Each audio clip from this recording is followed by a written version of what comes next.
Okay, let's get started with the hypothesis testing. And we'll use the first approach called the permutation test. Reminder, we have observed the difference between the two groups in our sample. The difference between the employees who took statistic training and who didn't take statistic training is 130 ELV points. And our question we're trying to answer is how likely or unlikely is to see a difference of 130 under the null hypothesis. The null hypothesis is a hypothetical scenario where there is no difference.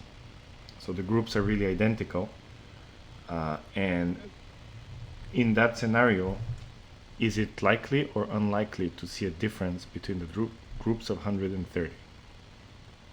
Okay, so the permutation test is one way to obtain the sampling distribution under the null hypothesis.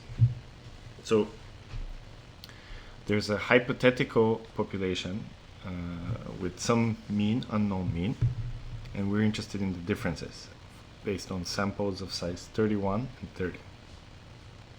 So the insight here for the permutation test is that we can reuse the sample that we have to create samples from the null model. So the main aspect of the null hypothesis is that the groups are the same. There is no difference. If you came from group the people who took statistics or you didn't take statistics, it should make no difference. If they come from the same distribution, we could move them around, mix them up, and it should make no difference. So this gives us a way to generate samples. So this is called XP, is a sample obtained through permutation. Specifically say, oh yeah, well, if the group membership didn't make any, it was of no importance, then let's just mix up the labels. Okay, so this is how we can generate a new sample, and it conforms to the null hypothesis, because the null hypothesis tells you there is no difference between the two groups, so we can just take our sample and mix it up. Okay, mixing up, the math term for that is permutation. So this is why this will be this procedure is called the permutation test, coming from this mixing up of labels. Let's look at the code. So given, we're going to give it the only data sample that we have, the data frame. We're just calling it sample inside the function. So we're going to make a copy because we don't want to disturb the original sample. These are the labels. So which group do you belong? For each individual, which group? Were they in the NS group or the S group? And this is the key workhorse here. We're just mixing them up. We forget essentially which group you belong to, which is consistent with the null hypothesis. And then we return that sample with the permutation label. Let's see how that works. Let's give it another one.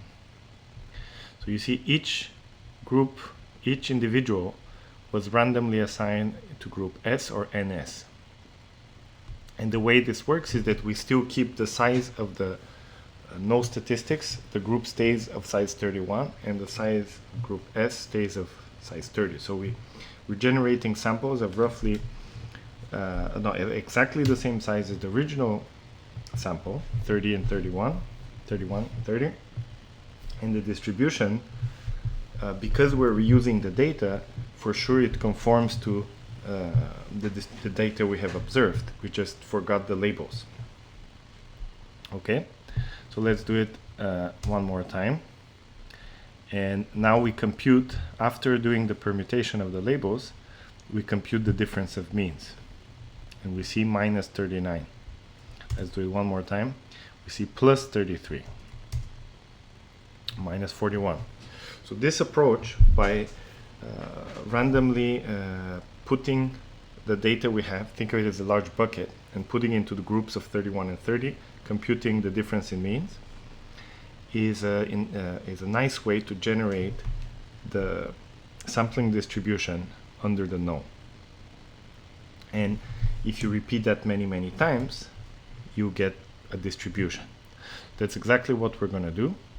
The permutation test creates the null distribution, approximation to it, by repeating 10,000 times. Okay, let me run this because it takes a little bit of repeating this procedure here takes a little bit of time when you do it so many times. Okay, so while it's running, we can talk about what's going on here. So the purpose of the permutation test, like all hypothesis tests, is to tell us a p-value. How likely or unlikely is this observed value, 130, under the null hypothesis? So the first thing it computes is, you see here, the stat function is difference of means. So the first thing it computes is the difference of means for the real sample, the one that we've observed. Then this step generates the sampling distribution under the null. Right? We, with the permutation each time, compute the difference of mean, and we collect a distribution. And then the third step is to compare where does this observed value fit within the distribution. And we can actually see that graphically.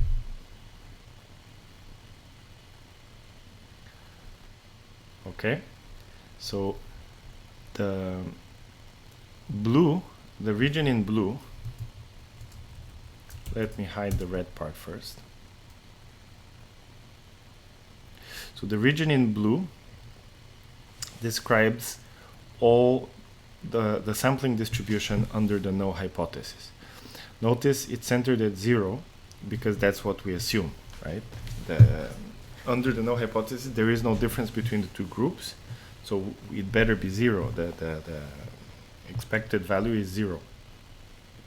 And the variability, we didn't have to make a model for the null, we just have the data, and by forgetting the labels, we're essentially recreating the null distribution.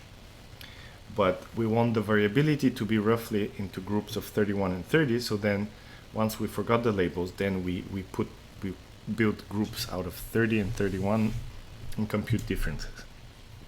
Okay, the line in red shows where exactly the 130 that we observed in the sample. So this is the question now. How, like we see that it's quite unlikely, like it's near the edge of the distribution. But we can't answer it visually. The way to answer is using, it's a standardized procedure. The way you answer is it likely or unlikely is to extend.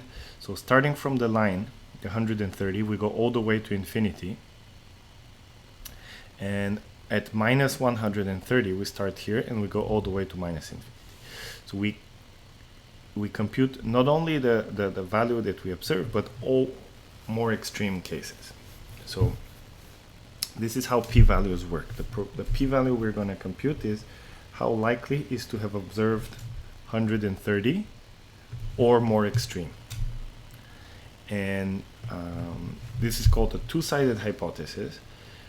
In a way, when we asked, is there a difference between the two groups, we should be open to the possibility that actually it's the opposite. The difference is negative 130. So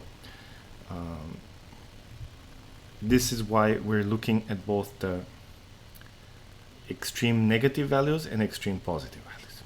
But in the end of the day, what we're saying is that's how we measure 130. Is it likely or unlikely?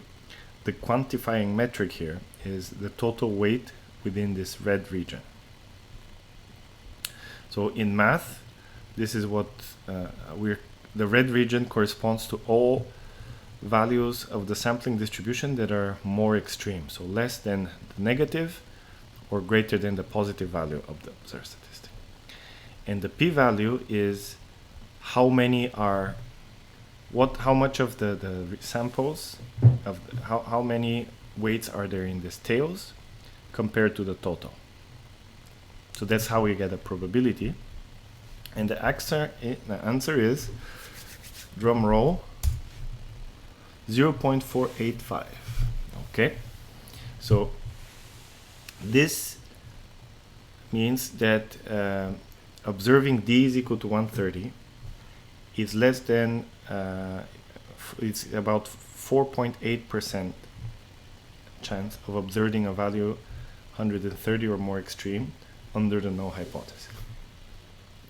And because the convention is to use 5% as the cutoff value, we have to reject the null hypothesis. We say D is unlikely to occur under the null hypothesis. If it was greater than 5%, we cannot reject. So here is a code that shows exactly what every science paper does. It checks the p-value it obtained, is it less than 0.05? And then we made a decision, reject the null hypothesis. It's customary when you say reject the null to specify what value, what was the p-value. And because it's less than 0.5, some people will put a little asterisk saying significant. Okay, so this whole procedure, the purpose of it was to say, is there a difference between the two groups? We didn't prove anything about the theory. This is a starting point. Without this, we cannot move to the next step. But at least there is a difference, and we say it's a statistically significant difference. Statistically significant. Sounds really impressive. Statistically significant difference. Whoa. All that means is it's not due to chance. So I want it to be clear. It sounds like we did a lot of work in a big procedure with probabilities in this. We haven't proven anything yet. We've just done the basic check that the data we observed is not due to chance. Right? The null hypothesis is not a real hypothesis. We're just checking what if there is no effect, and then the data is due to random chance. Well, no, it's unlikely this is the case, so we can proceed. Okay, this procedure of permutation test and resampling and a permutation of a sample to produce a new sample, and the wider procedure of running it 10,000 times, that whole thing is called the permutation test. If you use this code, it works. Like, that's how it's implemented in every library. But even better, you can actually use, there's already a function that implements the whole procedure, and look how much faster it runs. Bang. Interestingly, it's not the exact same value. And if you repeat this, you see you get different number every time. See, now it's closer to what we observed. So the reason is this is a stochastic process, right? You see what we're doing. Each of these steps is producing a random resampling, random permutation, and then depending on how the permutations work out, we're going to have slightly different sampling distributions every time we run this test. So don't look at the exact value. Oh, you see now we got non-significant, above 5%. But usually there will be variability in the p-value, but it will rarely flip by that much. Okay, so that's the function here is specific for the mean, comparing the mean of the two groups. The way we implemented it here, the permutation test, you can give it any statistic function. So for example, the median is another measure of center. So, or it could be any function that you care about, any statistic. You could use the permutation test to obtain a test of is it the same or not the same for that statistic. Okay, so that's why I really like this way, and this is what we call modern statistics, is based on the permutation test, and we'll talk about bootstrap in the next section. But just because it's the better way doesn't mean you shouldn't know the old way, the analytical approximation way. So this we'll cover in the next video, how to do comparison under the hypothesis testing using analytical approximation. Next video coming up shortly.